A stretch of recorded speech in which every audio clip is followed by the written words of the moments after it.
ಈಗ ಹೇಳಿದ್ರಲ್ಲ ಮಾಧ್ಯಮದಲ್ಲಿ ಬರ್ತಾ ಇದೆ ಅಂತೇಳಿ, ಅದು ಕೂಡ ಸತ್ಯ ಅಲ್ಲ. ಧಾರ್ಮಿಕ ಶ್ರದ್ಧಾ ಕೇಂದ್ರಕ್ಕೆ ಷಡ್ಯಂತ್ರ. ಸುಮ್ಮನೆ ಈ ಗುಲಾಮರು ನೀವು ಬೇವರ್ಸಿಗಳು. ನಮಸ್ಕಾರ ಸ್ನೇಹಿತರೆ, welcome to my YouTube channel ಜ್ವಾಲಾಮುಖಿಗೆ ಸ್ವಾಗತ ಸುಸ್ವಾಗತ. ಎಲ್ಲ ಸೌಜನ್ಯ ಹೋರಾಟಗಾರರಿಗೂ, ಸತ್ಯದ ಪರ ಇರತಕ್ಕಂಥ ಎಲ್ಲ ಹೋರಾಟಗಾರರಿಗೂ ಹಾರ್ದಿಕವಾದ ಸ್ವಾಗತ. ನೋಡಿ ಸ್ನೇಹಿತರೆ, ಧರ್ಮಸ್ಥಳದಲ್ಲಿ ಏನೆಲ್ಲ ಅನಾಹುತಗಳಾಗಿದ್ದಾವೆ ಎಂಬುದರ ಬಗ್ಗೆ ನಿಮಗೆಲ್ಲ ಗೊತ್ತಿರತಕ್ಕಂಥ ಸಂಗತಿ. ಇದನ್ನು ತಿರುಚಿ ಹೇಳ್ತಕ್ಕಂಥ ಬುರುಡೆ ಮಾಧ್ಯಮಗಳು ಅಥವಾ ಮಾರಿಕೊಂಡ ಮಾಧ್ಯಮಗಳು. ಪ್ರಕಾಶ್ ರಾಜ್ ಇದೇ ಥರನೇ ಬರ್ಕೊಂಡಿರ್ತಕ್ಕಂಥದ್ದು.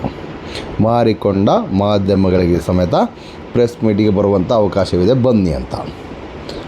ರೀ, ಮಾರಿಕೊಂಡ ಮಾಧ್ಯಮಗಳು ಯಾರು ಹೇಳಿ ಕುಂಬಳಕಾಯಿ ಕಳ್ಳ ಅಂದಟಿಗೆ ಎಗಲ್ಮುಟ್ಟು ನೋಡ್ಕೊತಕ್ಕಂಥ ಲೋಫರ್ ಮೀಡಿಯಾಗಳು. ಏನು ಮಾಡೋಕ್ಕಾಗೋದಿಲ್ಲ. ನೋಡಿ ಸ್ನೇಹಿತರೆ, ಮೈಕು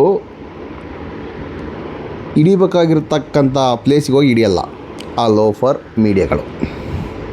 ಕೆಲವೊಂದು ಲೋಫರ್ ಮೀಡಿಯಾಗಳು ಯಾರಿಗೆ ಮೈಕ್ ಹಿಡಿಯಬೇಕು, ಯಾರ ಮೇಲೆ ಮುಗಿ ಬೀಳಬೇಕಂತೇಳಿ ತಲೆಯಲ್ಲಿ ಅವರಿಗೆ ಬುದ್ಧಿ ಇದೆ, ಆದರೆ ಮಾರಿಕೊಂಡಿದ್ದಾರೆ. ಲೋಫರ್ ನಕಲಿ ದೇವ ಮಾನವನಿಗೆ ಮೈಕ್ ಹಿಡಿಯುವಂಥ ತಾಕತ್ತು ನಿಮಗಿದ್ದರೆ ಹೋಗಿ ಮೈಕ್ ಹಿಡೀರಿ. ಚಿನ್ನಯ್ಯ ಬಂದಾಗ ಸಾವಿರಾರು ಹೆಣಗಳನ್ನು ಹೂತಿಟ್ಟಿದ್ದೆ, ಸಾವಿರಾರು ನೂರಾರು ಏನು ಬೇಕಾರೋ ಅಂದ್ಕೊಳ್ಳಿ. BLR ಪೋಸ್ಟ್ ಬಂದಿತ್ತಲ್ಲ ಇವತ್ತು, ನೋಡಿದ್ರಲ್ಲ?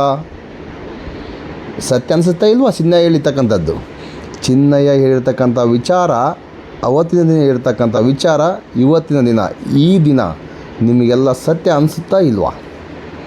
BLR ಪೋಸ್ಟು SIT ತನಿಖೆಯ ಬಗ್ಗೆ ಇಲ್ಲಿಯವರೆಗೂ ಸುಳ್ಳು ಮಾಹಿತಿ ಯಾವತ್ತೂ ಕೊಟ್ಟಿಲ್ಲ. ಈಗ ನೋಡಿ, 1500 ಅಸಹಜ ಸಂಶಯಾಸ್ಪದ ಸಾವು, ಇದರ ಬಗ್ಗೆ ಬೆನ್ನತ್ತಿದೆ, ತನಿಖೆ ಮಾಡ್ತಾ ಇದೆ. ಸರ್ಕಾರಕ್ಕೆ ಮತ್ತು ಕಾಮಂದನ ರಕ್ಷಣೆಗೆ ಕೆಲವೊಂದು ಪುಂಗಿದಾಸ ನಿಂತ್ಕೊಂಡ್ಬಿಟ್ಟಿದ್ದಾರೆ. ಸರ್ಕಾರ ರಕ್ಷಣೆ ಮಾಡಬೇಕಲ್ಲ ಈಗ, ಇಲ್ಲ ಸರ್ಕಾರಕ್ಕೊಂದು ಕಪ್ಪು ಚುಕ್ಕೆ ಪಕ್ಕ ಇದು. ಅದಕ್ಕೋಸ್ಕರನೇ ಈ ಲೋಫರ್ ಪತ್ರಕರ್ತರು ಕೆಲವೊಬ್ಬರು, ವಸಂತ ಬೇಜಾನಿದ್ದಾರೆ ರೀ, ಸುಳ್ಳಿನ ಸೂಲಿ ಬೇಲೆ ತಿರುಚುವಂಥ ಕೆಲಸ ಮಾಡ್ತಾ ಇದ್ದಾರೆ. ಧರ್ಮಸ್ಥಳದಲ್ಲಿ ಏನೇ ನಡೆದಿಲ್ಲ. ಬಾಂಗ್ಲೆ ಗುಡ್ಡದ ಬಗ್ಗೆ SIT ಮತ್ತು BLR ಪೋಸ್ಟ್ ಕೂಡ ಹೇಳಿತ್ತು. SIT ಹೇಳಿರ್ತಕ್ಕಂಥದ್ದು BLR ಪೋಸ್ಟ್ ಹೇಳಿತ್ತು. ಬಾಂಗ್ಲೆ ಗುಡ್ಡ ಒಂದು ಸ್ಮಶಾನ ನಗರ. ಇದ್ರ ಬಗ್ಗೆ ಯಾವುದಾದ್ರೂ ಮಾಧ್ಯಮಗಳಲ್ಲಿ ಬರ್ತಾ ಇದೆಯಾ? ಬರಲ್ಲ. ಏನು ಬೇಕು ಈ ವಿಚಾರಕ್ಕೆ? ಮಾರಿಕೊಂಡ ಮಾಧ್ಯಮಗಳನ್ನು ಬೇಕಾ? ಬೂಟು ನೆಕ್ಕುವಂಥ ಮಾಧ್ಯಮಗಳನ್ನು ಬೇಕಾ? ದುಡ್ಡಿರೋರ ಬಗ್ಗೆ ಮಾತಾಡ್ತಕ್ಕಂಥ ಮಾಧ್ಯಮಗಳನ್ನು ಬೇಕಾ? ಸೌಜನ್ಯಗಳ ಪರವಾಗಿ ನಿಂತ್ಕೊಂಡಿರ್ತಕ್ಕಂಥ ಮಾಧ್ಯಮಗಳಂದರೆ ನಾವೇ ಕಣ್ರಿ, ಯೂಟ್ಯೂಬ್ ಮಾಧ್ಯಮಗಳು. ಸೈಜ್ ಕಮ್ಮಕ್ಕಾಗ್ತಾಯಿಲ್ಲ, ಆ ಲೋಫರ್ಗಳಿಗೆ ಸೈಜ್ ಕಮ್ಮಕ್ಕಾಗ್ತಾಯಿಲ್ಲ. ಯೂಟ್ಯೂಬರ್ ಷಡ್ಯಂತ್ರ ಮಾಡ್ತಾ ಇದ್ದಾರೆ. ಸ್ವಾಮಿ, ನಮಗೆ ನೆಟ್ಟಿಗೆ ಮೈಕ್ ತಗೊಂಬುವಂಥ ಯೋಗ್ಯತೆ ಸಮೇತ ಇಲ್ಲ, ಆದರೆ ಯೂಟ್ಯೂಬರ್ ಬೇಜಾನ್ ದುಡ್ಡು ಎಂತ ಮಾಡೋದು ಸ್ವಾಮಿ? ಡಮ್ಮಿ ಮೈಕ್ ರೀ ಇದು, ಎಂತ ಮಾಡೋದು ಸ್ವಾಮಿ? ಇದರಲ್ಲೇನೋ ಅಟ್ರಾಕ್ಷನ್ ಮಾಡ್ಕೊಂಡು ನಾವು ಯೂಸ್ ಮಾಡ್ಕೊಳ್ತಾ ಇದ್ದೀವಿ. ಏನು ಹೇಳ್ಬೇಕು ಹೇಳಿ ಸ್ನೇಹಿತರೆ? ನಮಗೆ ದುಡ್ಡು ಕೆಲವೊಂದು ಆ್ಯಡ್ಸ್ ಬರ್ತಾವಲ್ಲ ನಮ್ಮ ಯೂಟ್ಯೂಬಿಂದ, ನಮ್ಮ ವೀಡಿಯೋ ಪ್ಲೇ ಆಗೋ ಹೊತ್ತಲ್ಲಿ ಆ್ಯಡ್ಸ್ ಬರ್ತಾವಲ್ಲ, ಅದರಿಂದ ನಮಗೆ ದುಡ್ಡು ಬರ್ತಕ್ಕಂಥದ್ದು. ಕೆಲವೊಬ್ಬ ನಮ್ಮ ಸ್ನೇಹಿತರು, ನೋಡಿ ಸ್ನೇಹಿತರೆ, ನಿಮ್ಗೆ ಹೇಳೋಕ್ಕೇನು ಇಷ್ಟಪಡ್ತಾ ಇದ್ದಂದರೆ,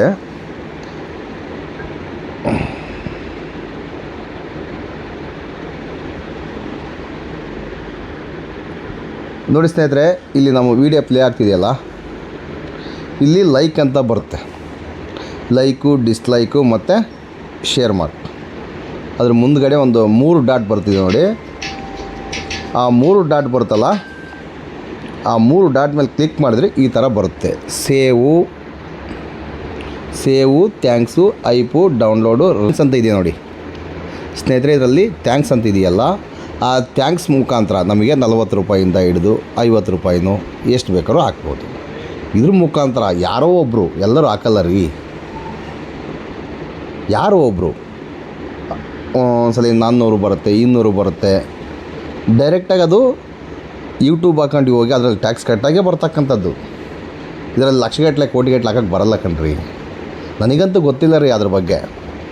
ನನಗೆ ಇಲ್ಲಿವರೆಗೆ ಬರ್ತಕ್ಕಂಥದ್ದು ಬರೀ 100, 200, 400, 500 ಇಷ್ಟು ಮಾತ್ರ ನಮ್ಮ ಸ್ನೇಹಿತರು ಯಾರೋ ಹಾಕಿದ್ದಾರೆ. ಅವ್ರ ಅವಶ್ಯಕತೆ ನನಗಿಲ್ಲ.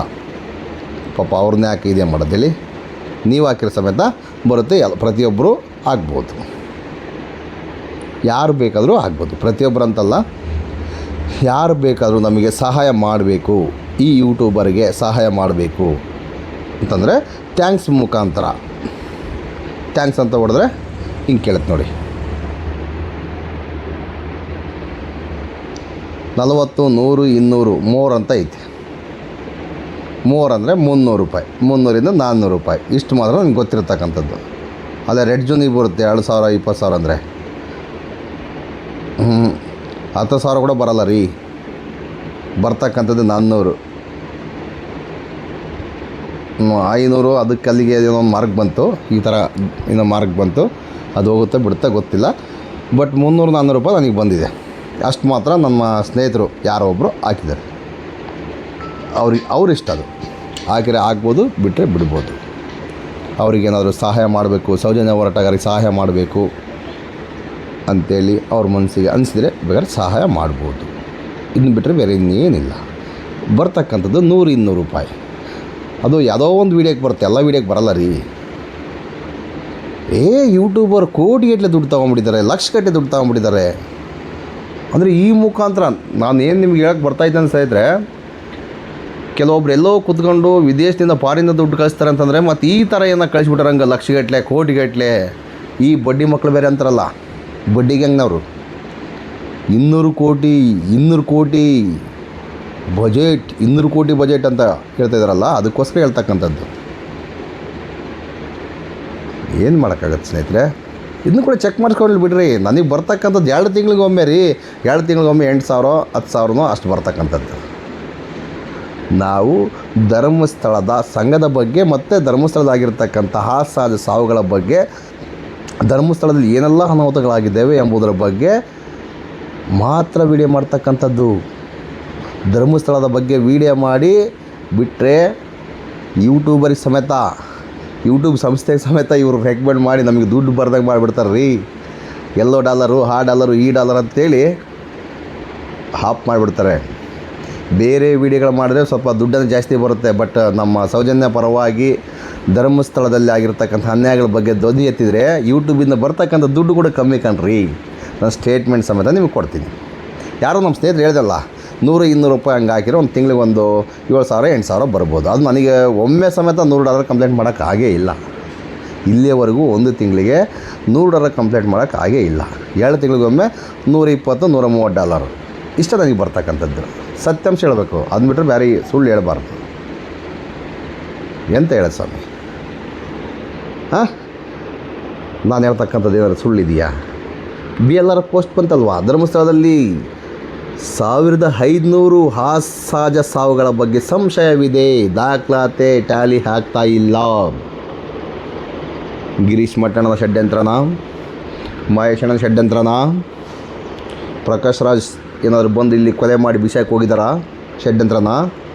ನ್ಯಾಯ ಕೇಳಬಾರ್ದಾ? ಅವರು ಕೇಳಿರ್ತಕ್ಕಂಥದ್ದು ಸೌಜನ್ಯಗಳಿಗೆ ನ್ಯಾಯ. ಪ್ರಕಾಶ್ ರಾಜ್ ಕೇಳಿರ್ತಕ್ಕಂಥದ್ದು ಸೌಜನ್ಯಗೆ ನ್ಯಾಯ ಸಿಗಬೇಕು. ಇವಕ್ಕೆಲ್ಲ ಒಂದು ಕ್ಲಾರಿಟಿ ಬಂದರೆ ಸೌಜನ್ಯ ಸಮೇತ ನ್ಯಾಯ ಸಿಗುತ್ತಂಬ ಭರವಸೆಯಿಂದ ಅವಯ್ಯ ಹೇಳಿರ್ತಕ್ಕಂಥದ್ದು. ಆದರೆ ಅವಯ್ಯ ಜಾರ್ಕೋಬೋದಾಗಿತ್ತು. ಹೋರಾಟಗಾರ ಗಿರೀಶ್ ಮಠಣ್ಣನವರು ಫೋನ್ ಮಾಡಿದಾಗ ನನಗೆ ಫೋನೇ ಬಂದಿಲ್ಲ, ಮತ್ತೊಂದು ಹೇಳ್ಕೊಂಡು ಅವಯ್ಯ ಸೈಡಿಗೆ ಬೇಕಾದ್ರೆ ಹೋಗ್ಬೋದಾಗಿತ್ತು. ಯಾಕೆ ಹೋಗಲಿಲ್ಲ? ಸೌಜನ್ಯಗಳಿಗೆ ನ್ಯಾಯ ಬೇಕು. ಮಾಡಿರ್ತಕ್ಕಂಥದ್ದು ಸತ್ಯ. ಹ್ಞೂ ರೀ, ಮಾಡಿದರು. ವಾಯ್ಸ್ ನೋಟ್ ಕೂಡ ಕಳಿಸಿದ್ರು. ಅದು ನಾನು ಮೋಹಂತಿ ಸಾಹೇಬ್ರು ಸಮೇತ ಕಳಿಸಿನಿ ಅಂತ ಹೇಳ್ತಾ ಇದ್ದೀನಲ್ಲ. ಇದ್ದಿದ್ದಂಗೆ ಹೇಳಿ ತಪ್ಪ? ಅಲ್ಲೇನು ನಡೆದಿದೆ ಅದ್ರ ಬಗ್ಗೆ ಪ್ರಸಾರ ಮಾಡ್ತಕ್ಕಂಥದ್ದು ನಾವು. ನಮ್ಮನ್ನು ತಪ್ಪಿತಸ್ಥರು ಮಾಡ್ತೀರಿ ನೀವು. ಪಾಪ ಅವ್ರನ್ನೇನು ತಪ್ಪಿತಸ್ಥರು ನೀವು ಮಾಡೇ ಬಿಟ್ಟಿರಿ. ನಿಮ್ಮ ಪ್ರಕಾರವಾಗಿ ಅವಯ್ಯ ದೊಡ್ಡ ಅದು ಎಂತ ಮಾಡಿ ಸ್ವಾಮಿ ಕೇಳಕ್ಕೆ ಹೋದರೆ ಹಿಂದೂಗಳ ಬಗ್ಗೆ ಷಡ್ಯಂತ್ರ ಮಾಡ್ತಾರೆ, ಹಿಂದೂ ಧರ್ಮದ ಬಗ್ಗೆ ಷಡ್ಯಂತ್ರ ಮಾಡ್ತಾರೆ, ಹಿಂದೂ ದೇವಸ್ಥಾನದ ಮೇಲೆ ಷಡ್ಯಂತ್ರ ಮಾಡ್ತಾರೆ. ಏನ್ರಿ ಮಿಂಟ್ರಿ ಮೀಡಿಯಾ, ಮಿಂಟ್ರಿ ಮೀಡಿಯಾಗಳೇ, ಕೆಲವೊಂದು ಮಿಂಟ್ರಿ ಮೀಡಿಯಾಗಳೇ. ನಾನು ಸಾಧಾರಣ ಒಬ್ಬ ಡ್ರೈವರ್ ರೀ, ನನಗಿರ್ತಕ್ಕಂಥ ಪ್ರಜ್ಞೆ ನಿಮಗೆ ಯಾಕಿಲ್ಲ? ಸಾಮಾಜಿಕ ಕಳಕಳಿ ನಿಮ್ಗೆ ಯಾಕಿಲ್ಲ? ನಮಗಿರ್ತಕ್ಕಂಥ ಕಳಕಳಿ ನಿಮ್ಗೆ ಯಾಕಿಲ್ಲ? 74 ಸಹಜ ಸಾವುಗಳ ಬಗ್ಗೆ ಬಲನ್ ಸರ್ ಅವರು ಹೈಕೋರ್ಟಲ್ಲಿ ಕೇಸ್ ತಗೊಂಡಿದ್ದಾರೆ, ಕುಸುಮವತಿ ಕೊಟ್ಟಿರ್ತಕ್ಕಂಥ ಕೇಸ್ನ. ನಿಮ್ಗೆ ಯಾಕಿಲ್ಲ ಮೀಟ್ರು? ಕೇಳಲ್ವಾ ನೀವು? ಕೇಳಿದರೆ ಬಂದು ಗುಮ್ತಾನಲ್ವಾ ನಿಮ್ಮ ಧರ್ಮಸ್ಥಳದ ಕಾಮಂದ ಬಗ್ಗ ಹೊಡಿತಾರಲ್ಲ ಬಂದು? ಯಾಕೆ ಹೇಳಿ? ದುಡ್ಡು ಇಸ್ಕೊಂಡಿರ್ತಾರಲ್ಲ ಲವ್ ಫರ್ಗಳ, ಅದಕ್ಕೆ ಬಂದು ಗುಡ್ತಾನೆ. ನಮ್ಮೊಂದು ಯಾವ ಸುಳಮಗ ಗುದ್ದಲ್ಲ ರೀ, ನಾವು ಯಾವೊಂದು ಭಿಕ್ಷೆ ಬೇಡಲ್ಲ, ಇದ್ದದ್ದನ್ನು ಇದ್ದ ಹಾಗೆ ಹೇಳ್ತಕ್ಕಂಥದ್ದು.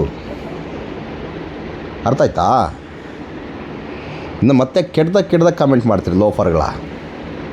ತಿಳ್ಕೊಳ್ರಿ ಅಲ್ಲಿ ಸತ್ತಿರ್ತಕ್ಕಂಥದ್ದು ಹಿಂದೂಗಳು, ಬೇರೆ ಧರ್ಮದವರಲ್ಲ, ಹಿಂದೂಗಳು ಸತ್ತಿರ್ತಕ್ಕಂಥದ್ದು. ಅವ್ರಿಗೆ ನ್ಯಾಯ ಬೇಡವಾ? ಮಿಂಟ್ರಿ ಮೀಡಿಯಾಗಳೇ ಮತ್ತು ಕೆಲವೊಬ್ಬ ಲೋಫರ್ ವ್ಯಕ್ತಿಗಳೇ ಕೆಡ್ದಾಗ ಕಾಮೆಂಟ್ ಮಾಡ್ತಾರಲ್ಲ, ಅವ್ರಿಗೆ ಹೇಳ್ತಕ್ಕಂಥದ್ದು ಇವ್ರಿಗೆ ಹಂಗೆ ಬಂದುಬಿಟ್ಟಿದೆ ದುಡ್ಡು, ಧರ್ಮದ ಬಗ್ಗೆ ಹಿಂಗೆ ನಿಂತ್ಕೊಂಡ್ಬಿಟ್ಟಿದ್ದಾರೆ. ಲೋಫರ್ಗಳ, ನಾನು ಕೂಡ ಹಿಂದೂ ಕಣಲೇ, ನಾನು ಲಿಂಗ ಕಟ್ಟಿನಿ. ತಿಳ್ಕೊಳ್ರಿ ಮೊದಲು.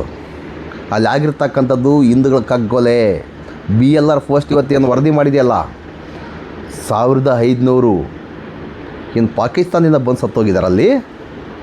ಬಾಂಗ್ಲೆಗುಡ್ಡೆ ಒಂದು ಸ್ಮಶಾನ ನಗರ. ಅರ್ಥ ಮಾಡ್ಕೊಳ್ಳಿ.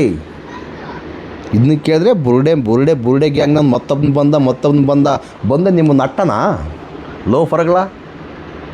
ಅಲ್ಲಿ ಲೋಫರ್ಗಳು ಆ ಧರ್ಮ ಹೇಳೋದು ಬೇಕಾಗಿಲ್ಲ ಅಂತ ಕಚಡ ವ್ಯಕ್ತಿಗಳ ಅಲ್ಲಿಗಳ ಬಗ್ಗೆ ಮಾತಾಡ್ತಕ್ಕಂಥದ್ದು ನಾನು. ಸಾವಿರಾರು ಎಕರೆ ಗುಳು ಮಾಡಿರ್ತಕ್ಕಂಥ ಲೋಫರ್ ಅವನು. ಸರ್ಕಾರಕ್ಕೆ ಮಕ್ಮಲ್ ಟೋಪಿ, ಸ್ವಾಮಿಗೆ ಮಕ್ಮಲ್ ಟೋಪಿ ಹಾಕಿರ್ತಕ್ಕಂಥ ಆ ಲೋಫರ್ ಬಗ್ಗೆ ಮಾತಾಡಬಾರ್ದಾ? ಹೆಸ್ರು ಎತ್ಕೊಂಡ್ರೆ ಸಾಕು ನೋಟಿಸ್. ಅವನು ಯಾವನೊಬ್ಬನ SKRDP SP ಇರಬೇಕು. ಆ ಲೋಫರ್ ಗಿರೀಶ್ ಮಠನ ಬಗ್ಗೆ ಹೈಕೋರ್ಟೇ ಒಂದು ಆದೇಶ ಕೊಟ್ಬಿಟ್ಟಿದ್ದು ಮಾತಾಡಬಾರ್ದಂತ. ಆ ಲೋಫರ್ ಬಗ್ಗೆ ನಾನು ಯಾಕೆ ಮಾತಾಡಲಿ? ಸ್ವಾಮಿನ ಗುಳು ಮಾಡಿದ್ದಾನೆ. ಇಡೀ ನಮ್ಮ ರಾಜ್ಯದಲ್ಲಿ ಎಲ್ಲೆಲ್ಲಿ ಖಾಲಿ ಜಾಗ ಇದೆಯೋ ಸರ್ಕಾರ ಜಮೀನುಗಳು ಮತ್ತು ಬೇಜಾನ್ ಗುಳು ಮಾಡಿರ್ತಕ್ಕಂಥ ಉದಾಹರಣೆಗಳು ಬೇಜಾನ್ ಇದಾವೆ ರೀ, ದಾಖಲಾತಿ ಕೊಡ್ತೀವಿ.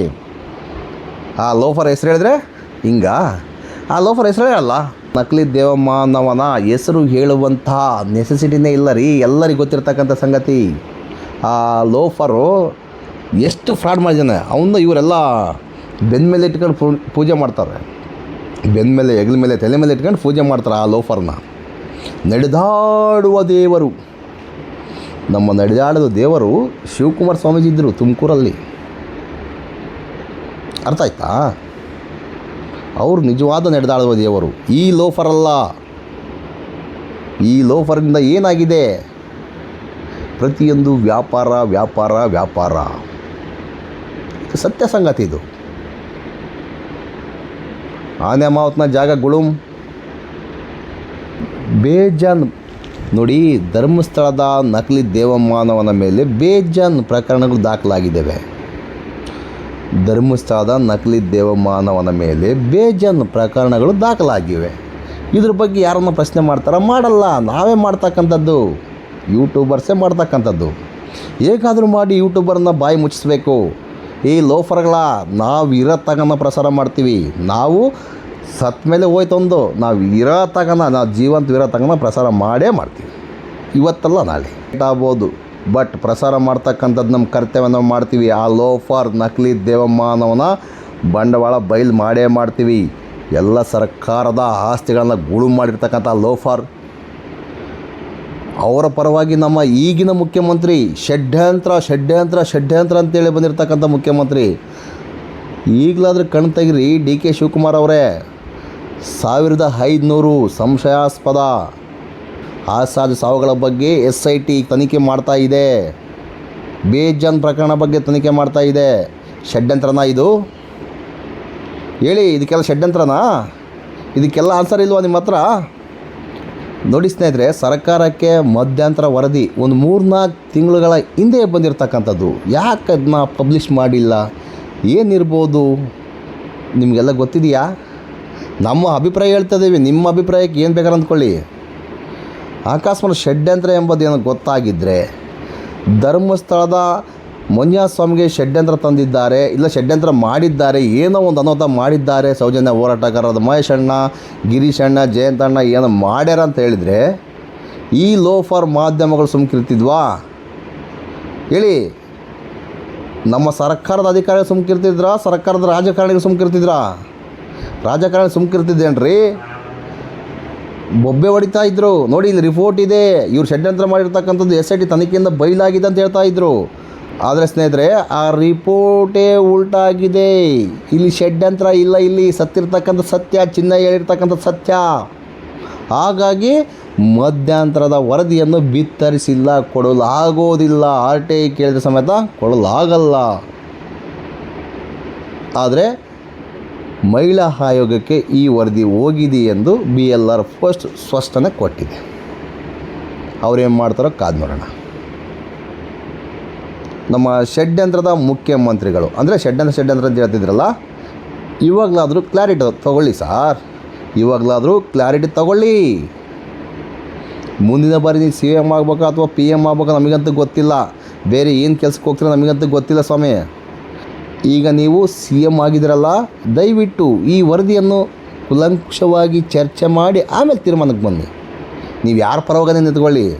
ಹಿಂದೆ ಹೇಳಿದ್ರಿ, 100 ಸಾವಿರಾರು DKಗಳು ಧರ್ಮಸ್ಥಳದ ಅವರ ಕಡೆ. ನೀವು ಯಾರ ಕಡೆ ಬೇಕಾದ್ರೆ ನಿಂತ್ಕೊಳ್ಳಿ. ಓಟಿಗೋಸ್ಕರ ನೀವು ಎಂಥ ಕೆಲಸ ಮಾಡೋಕ್ಕೆ ಕೂಡ ಹೋಗ್ತೀರಿ. ಅವ್ರ ಕಡೆಯಿಂದ ಓಟ್ ಬರ್ತಲ್ಲ, ಅದಕ್ಕೋಸ್ಕರ ಹೇಳ್ತಕ್ಕಂಥದ್ದು, ಬೇರೆ ಏನೂ ಅಂದ್ಕೋಬೇಡಿ. ನಿಮಗೆ ಓಟ್ ಬೇಕು, ನಿಮಗೆ ರಾಜಕೀಯ ಬೇಕು, ಕುರ್ಚಿ ಬೇಕು, ಮೇನಾಗಿ ನಿಮಗೆ ಕುರ್ಚಿ ಬೇಕು. ಅದಕ್ಕೋಸ್ಕರ ಯಾರಿಗೆ ಬೇಕಾದ್ರೂ ಅನ್ಯಾಯ ಆದರೆ ಸಮೇತ ಕಣ್ಣು ಮುಚ್ಕೊಂಡು ಸುಮ್ಮನೆ ಹೋಗ್ತಾ ಇರ್ತೀರಿ ಮುಂದಕ್ಕೆ ಅಷ್ಟೇ. ಕಿವಿಡಿದ ಮುಂದೆ ಕಿನ್ನೂರಿ ಬಾರಿಸ್ದಂಗೆ ಬಡ ಬಡ ಬಡ ಬಡ ಬಡಾಯಿಸ್ತಾ ಇರೋದೆ, ನೀವು ಹೋಗ್ತಾ ಇರೋದೆ.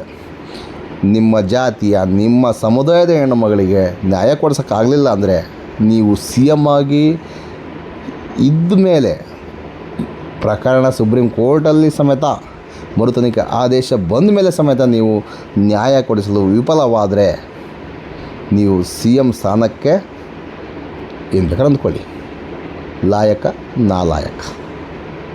ನಿಮ್ಮ ಅಭಿಪ್ರಾಯವನ್ನು ಕಾಮೆಂಟ್ ಮುಖಾಂತರ ತಿಳಿಸಿ. ನಮಸ್ಕಾರ ಎಲ್ಲ ಸೌಜನ್ಯ ಹೋರಾಟಗಾರರಿಗೂ, ಸತ್ಯದ ಪರತಕ್ಕಂಥ ಎಲ್ಲ ಹೋರಾಟಗಾರರಿಗೂ. ಮುಂದಿನ ವಿಡಿಯೋದಲ್ಲಿ ಸಿಗೋಣ. ದಯವಿಟ್ಟು ಸ್ನೇಹಿತರೆ ಲೈಕ್ ಮಾಡಿ, ಶೇರ್ ಮಾಡಿ. ನಮ್ಮ ಚಾನಲ್ ಬರ್ತಕ್ಕಂಥ ಮಾಹಿತಿ ನಿಮಗೆ ಇಷ್ಟವಾದರೆ ಥ್ಯಾಂಕ್ಸ್ ಮೂಲಕ ನಿಮ್ಮ ಸಹಾಯವನ್ನು ಮಾಡಂಗಿದ್ರೆ ಮಾಡಿ, ಬಿಡಂಗಿದ್ರೆ ಬಿಡಿ. Like, share, subscribe. Don't forget my YouTube channel Jwalamukhi. ನಮಸ್ಕಾರ. ಮುಂದಿನ ವಿಡಿಯೋದಲ್ಲಿ ಸಿಗೋಣ.